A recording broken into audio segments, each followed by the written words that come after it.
திருவாரூர்ல தொடங்கி தமிழ்நாட்டோட தெற்கு பகுதியிலும் மேற்கு பகுதியிலும் பிரச்சாரத்தை முடித்துவிட்டு இப்போ திரும்பவும் டெல்டாவுக்கு அடுத்த ரவுண்டுக்காக வந்திருக்கிறேன். தமிழ்நாட்டில் மற்ற ஊருக்கெல்லாம்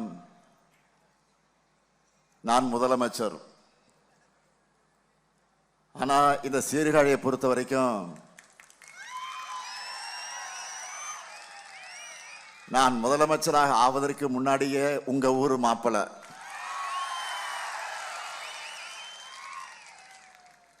ஏழாவது முறையா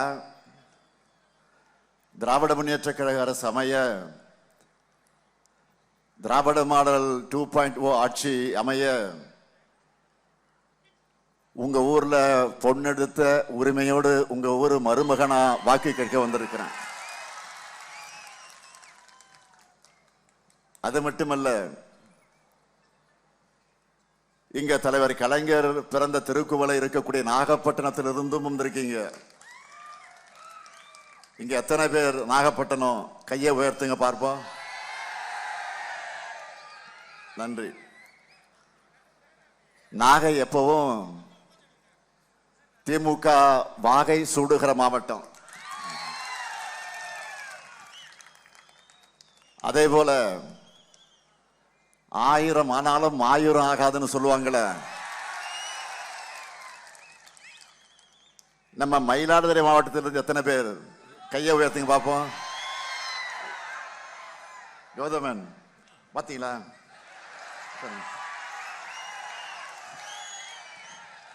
நன்றி நன்றி. நாகப்பட்டினம், மயிலாடுதுறை இந்த 2 மாவட்டத்திலிருந்து இருக்கிற எல்லா தொகுதிகளிலையும் திமுக கூட்டணியுடைய வெற்றி 100% வெற்றி உறுதி. உறுதி தானே? நிச்சயமா? உறுதியா? சத்தியமா? நன்றி. இப்போ வேட்பாளர்களை நான் அறிமுகப்படுத்துறேன். முதல்ல பூம்புகார் சட்டமன்ற தொகுதியினுடைய நமது வெல்லும் வேட்பாளர் நிவேதா முருகன் அவர்கள். மயிலாடுதுறை மாவட்ட கழகத்தினுடைய செயலாளர், மாவட்ட விவசாய அணி அமைப்பாளராக இருந்து உயர்ந்தவர், சட்டமன்ற உறுப்பினராக இருந்து கடந்த 5 ஆண்டு காலத்தில் ஏராளமான திட்டங்களை பூம்புகார் தொகுதிக்கு கொண்டு வந்து சேர்த்திருக்கிறார். அவருக்கு நீங்கெல்லாம் உதயசூரியன் சின்னத்தில் உங்களுடைய வாக்குகளை அளிக்கணும். அடுத்து மயிலாடுதுறை சட்டமன்ற தொகுதி நமது வெல்லும் வேட்பாளர் காங்கிரஸ் கட்சியை சார்ந்த YN ஜமால் முகமது யூனுஸ் அவர்கள். என்னுடைய அன்புக்குரிய சகோதரர் ராகுல் காந்தி அவருடைய நம்பிக்கையை பெற்ற வேட்பாளர், இளைஞர் காங்கிரஸ் பொதுச் செயலாளராக இருந்து பணியாற்றியவர். அவருக்கு நீங்கள்லாம் கை சின்னத்தில் உங்களுடைய வாக்குகளை அளிக்கணும். அடுத்து சீர்காழி சட்டமன்ற தொகுதி நமது வெல்லும் வேட்பாளர் மதிமுகவை சார்ந்த வழக்கறிஞர் செந்தில் செல்வன். என்னுடைய ஆறுயிர் அண்ணன் வைகோ அவருடைய நம்பிக்கையை பெற்ற வேட்பாளர், மறுமலர்ச்சி திராவிட முன்னேற்ற கழகத்தினுடைய மாநில தணிக்கை குழு உறுப்பினர். அவருக்கு உதயசூரியன் சின்னத்தில் உங்களுடைய வாக்குகளை நீங்கள் அளிக்கணும். அடுத்து வேதாரண்யம் சட்டமன்ற தொகுதி நமது வெல்லும் வேட்பாளர் மாமி புகழேந்தி அவர்கள். நம் நெஞ்சமெல்லாம் நிறைந்திருக்கக்கூடிய கழக முன்னோடி, மாமி என்று அன்போடு அழைக்கப்படக்கூடிய மா மீனாட்சி சுந்தரத்தினுடைய அன்பு மகன். 1986 முதல் கழகத்தின் அனைத்து போராட்டங்களிலும் பங்கெடுத்து சிறை சென்றவர். 25 ஆண்டு காலமாக வேதாரண்யம் நகர கழகத்தினுடைய செயலாளராக இருந்து பணியாற்றி கொண்டிருக்கக்கூடியவர். அவருக்கு நீங்கள் உதயசூரியன் சின்னத்தில் ஆதரித்து அவரை வெற்றி பெற வைக்கணும். அடுத்து நாகப்பட்டினம் சட்டமன்ற தொகுதி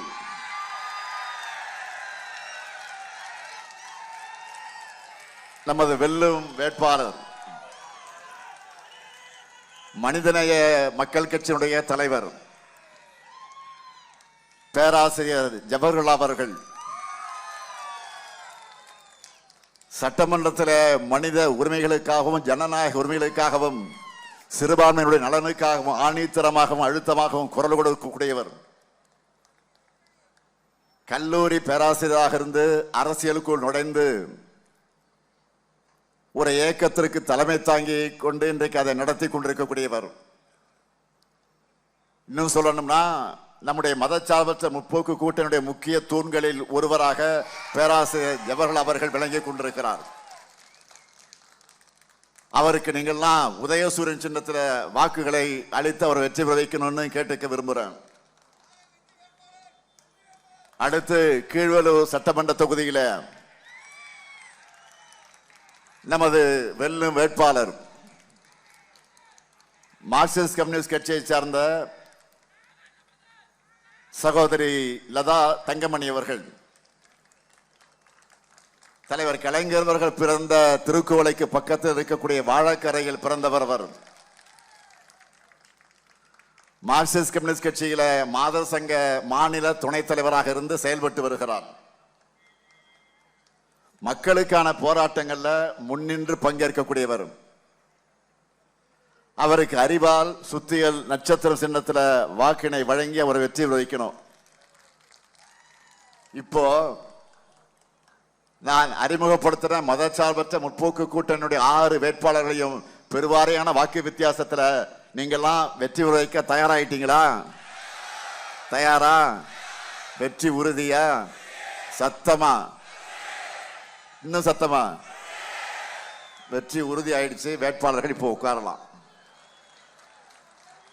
சீட்டு கொடுத்தாச்சு உங்களுக்கு. என்னதான் உங்க ஊர் மருமகனாக இருந்தாலும் வெறும் கையோட நான் உங்ககிட்ட வாக்கு கேட்க வரல. 5 வருஷமா 5 ஆண்டு காலமாக ஏராளமான திட்டங்களை நிறைவேற்றி கொடுத்த அந்த உரிமையோடு உங்க ஆதரவை கேட்க வந்திருக்கிறேன்.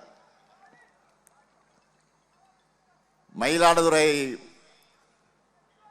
மாவட்டத்தை முதல் எடுத்துப்போம். மயிலாடுதுறை நகராட்சியில புதிய பேருந்து நிலையம், மாவட்ட ஆட்சியர் அலுவலகம் மற்றும் வட்டாட்சியர் அலுவலகம்,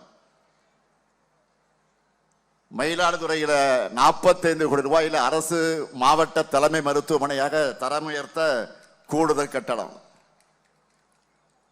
சீர்காழி அரசு மருத்துவமனையில தீவிர சிகிச்சை பிரிவு கட்டடம், பூம்புகார் கடற்கரையில சுற்றுலா வளாகம் அதனுடைய மேம்பாடு, இவை உள்ளிட்ட பல்வேறு பணிகளை செஞ்சிருக்கிறோம். இதுபோக சீர்காழி தரங்கம்பாடி வட்டங்கள்ல கடல் நீர் உட்புகுவதை தடுக்க கடமடை நீரொழுங்கிகள் அமைக்கக்கூடிய பணி, தரங்கம்பாடி கிராமத்தில் மீன்பிடி துறைமுகம் உள்ளிட்ட பணிகள் நடைபெற்று வருது.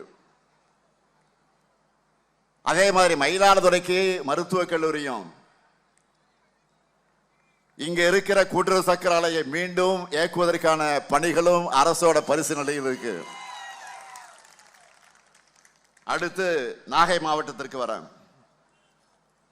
ஒரு பக்கம் சிக்கல் சிங்காரவேலர் கோயில், இன்னொரு பக்கம் நாகூர் தர்கா, இன்னொரு பக்கம் வேளாங்கண்ணி, வேளாங்கண்ணியுடைய மாதா கோயில் என தமிழ்நாட்டினுடைய மத இணக்கத்திற்கு அழகான சாம்பிள் நாகப்பட்டினம் தான் இல்லையா? கடந்த 5 ஆண்டுகளில் உங்களுக்காக வேதாரண்யம் அரசு மருத்துவமனையில் புதிய கட்டடம், அக்கரைப்பேட்டை மேம்பாலம், 27 மினி பேருந்துகள் சேவை, இசைமுரசு அனிஃபா நூற்றாண்டு நினைவு பூங்கா, துறைமுக மேம்பாட்டு பணிகள் உள்ளிட்ட பல்வேறு பணிகளை நாகை மாவட்டத்தில் செஞ்சு கொடுத்திருக்கிறோம். இதுபோக நாகப்பட்டினம் புதிய புறநகர் பேருந்து நிலையம், நாகப்பட்டினம் நியோ டைடல் பூங்கா, பணிபுரியக்கூடிய பெண்களுக்கு தோழி தங்கும் விடுதி, புதிய நூலக கட்டடங்கள்,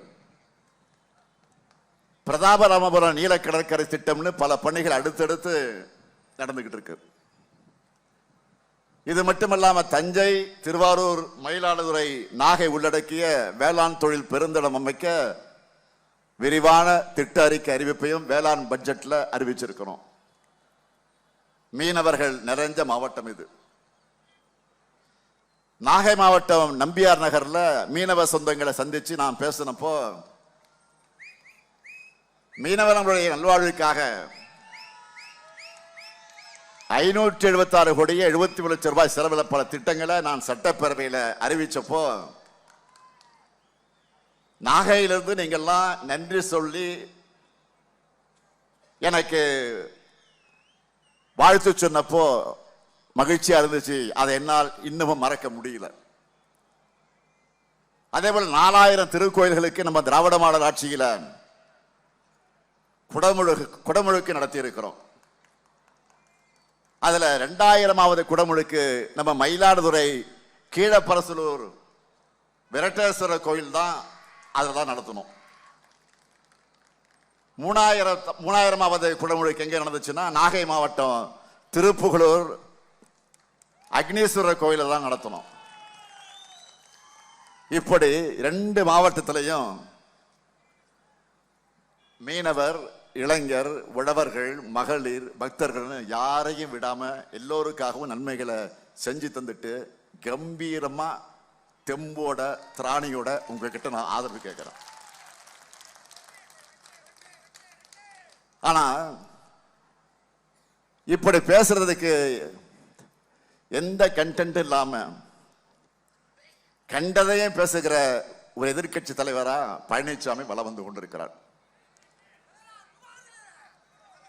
நாள்தோறும் கருத்து கணிப்புகள் முடிவுகள்லாம் வந்துகிட்டு இருக்கு இல்லையா? அதுல திமுக கூட்டணி வெற்றி எண்ணிக்கை கூட கூட தோல்வி பயத்துல பழனிசாமி தரம் கீழே கீழே இறங்கிட்டு போகுது. கூவத்தூர்ல எம்எல்ஏக்களை ஏலம் எடுத்து முதலமைச்சரானவர் அவர். அந்த பதவியில் இருக்க தகுதியே இல்லைன்னு சொல்லி நீங்க எல்லாம் தோக்கடிச்சீங்க. இப்ப அவரே முதலமைச்சரா மட்டும் இல்ல, எதிர்கட்சி தலைவராக இருக்கவும் தனக்கு தகுதி இல்லை என்பதை போல நடந்து கொள்கிறார். தன்னுடைய தராதரம் இல்லாத பேச்சுக்களால் தன்னையும் தன்னுடைய கட்சியையும் மக்கள் கிட்ட அசிங்கப்படுத்தி கொண்டிருக்கிறார். 2026 தேர்தல் முடிவுகள் பழனிசாமி என்ற அசிங்கத்தை அரசியலிருந்த துடை தெரியணும். எவ்வளவு பிரச்சனைகள் நடந்துகிட்டு இருக்கு. ஒன்றிய பாஜக அரசு மும்மொழி கொள்கையை கட்டாயமாக்குறாங்க. கிறிஸ்துவ தொண்டு நிறுவனங்களையும் சர்ச்சுகளையும் குறிவச்சு FCRA சட்ட திருத்தம் கொண்டு வர பார்க்கிறாங்க. பல மாநிலங்களில் தேர்தல் நடந்துகிட்டு இருக்க சமயத்தில் நாடாளுமன்றத்தை அவசரமாக கூட்டி தொகுதி மறுவரையை செய்ய துடிக்கிறாங்க. தமிழ்நாடு உள்ளிட்ட தென் மாநிலங்கள்லாம் கடுமையான பாதிப்பை சந்திக்க போகுது. முக்கியமான அரசியலமைப்பு சட்ட திருத்தங்கள் அவசர அவசரமாக செய்ய போறாங்க. இதை நாம் கண்டிச்சு பல்வேறு மாநிலங்களுக்கு தேர்தல் நடக்க இருக்கிற இந்த சமயத்தில் எதுக்கு இந்த அவசரம்னு கேட்கிறோம். இந்தியாவில் இருக்க எல்லா தலைவரும் இதே கேட்கிறாங்க. ஆனா இதற்கு அவரிடத்தில் பதில் இல்லை. தொகுதி மறுவரையால வட மாநிலங்களோட தொகுதி எண்ணிக்கை மிக மிக அதிகமாகும். தமிழ்நாடு உள்ளிட்ட தென் மாநிலங்களுக்கும் உத்தரப்பிரதேசம், பீகார் போன்ற வட மாநிலங்களுக்கும் தொகுதி எண்ணிக்கையில் பெரிய இடைவெளி உண்டாகும். இது அநியாயம் என்று எச்சரிக்கிறோம். கர்நாடகத்தினுடைய முதலமைச்சர் சித்தராமையா அவர்களும், கேரள முதலமைச்சர் நம்முடைய சகோதரர் பினராயி விஜயன் அவர்களும் தொகுதி மறுவரைய தொடர்பா நான் நீண்ட காலமாக வெளிப்படுத்தி வரக்கூடிய அந்த அச்சத்தை அவரும் கேள்வியாக எழுப்பி இருக்கிறார். இது எதை பற்றியும் வாய் திறந்து பேச வக்கில்லாமல் இருக்கிறார் பழனிசாமி. அதுக்கு காரணம் என்ன? அதிமுகவையும் பழனிசாமியும் குத்தகைக்கு எடுத்திருப்பது யாரு? பாஜக. குத்தகைக்கு எடுத்திருப்பது யாரு? பாஜக. அதாவது டெல்லி டீம். அந்த டீம்ல இருந்து இப்ப அடிக்கடி ஒன்றிய அமைச்சர்களும் பாஜக முதலமைச்சர்களும் தமிழ்நாட்டுக்கு படையெடுத்து வந்துட்டு இருக்கிறாங்க. அவங்க கிட்ட நான் கேட்ட கேள்விக்கும் நான் விட்ட சவாலுக்கும் பதில் இருக்கா? இல்ல. நான் கேட்கிறேன், தொகுதி மறுவரையில் தமிழ்நாட்டுக்காக குரல் கொடுக்காத பழனிசாமி வேற எதுக்காகத்தான் பேசுவாரு? தமிழ்நாட்டில் திமுக ஆட்சியில் இருப்பதால தானே தொகுதி மறுவரை பற்றி பாஜக அரசு அறிவிக்கிறதுக்கு முன்னாடியே விழிப்புணர்வு நாம ஏற்படுத்தணும். அனைத்து கட்சி கூட்டத்தை கூட்டின இந்தியா முழுக்க இருந்து முதலமைச்சர்களை சென்னைக்கு அழைச்சி கூட்டு நடவடிக்கை கூட்டத்தை நடத்தி தீர்மானங்கள் நிறைவேற்றி ஒன்றிய அரசுக்கு அனுப்பி வச்சோமே. ஏன் சட்டமன்றத்தின் தீர்மானத்தை கொண்டு வந்து நிறைவேற்றணும்? ஒருவேளை பழனிசாமி ஆட்சியாக இருந்திருந்தான் தமிழ்நாட்டை கூறு போட்டு வித்திருப்பார். நல்ல வேலை இல்லை. வர்ற தேர்தலையும் பழனிசாமியும் என்டிஏ கூட்டணியும் ஒரு தொகுதியிலே கூட ஜெயிக்க கூடாது.